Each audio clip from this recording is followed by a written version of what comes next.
Hey everybody! Today we're going to learn how to change your preview quality to the best performance setting to instantly eliminate timeline lag in CapCut PC.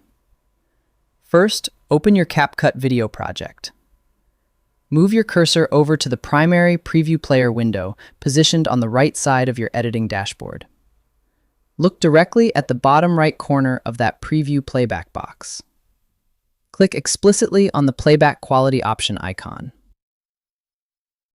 A small selection menu will instantly pop up, showing options like Full Quality, High Quality, and Low Quality.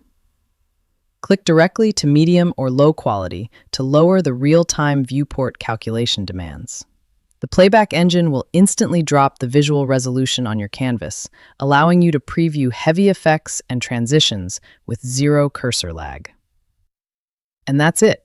I hope it helps you in your current and future project. Thank you for watching.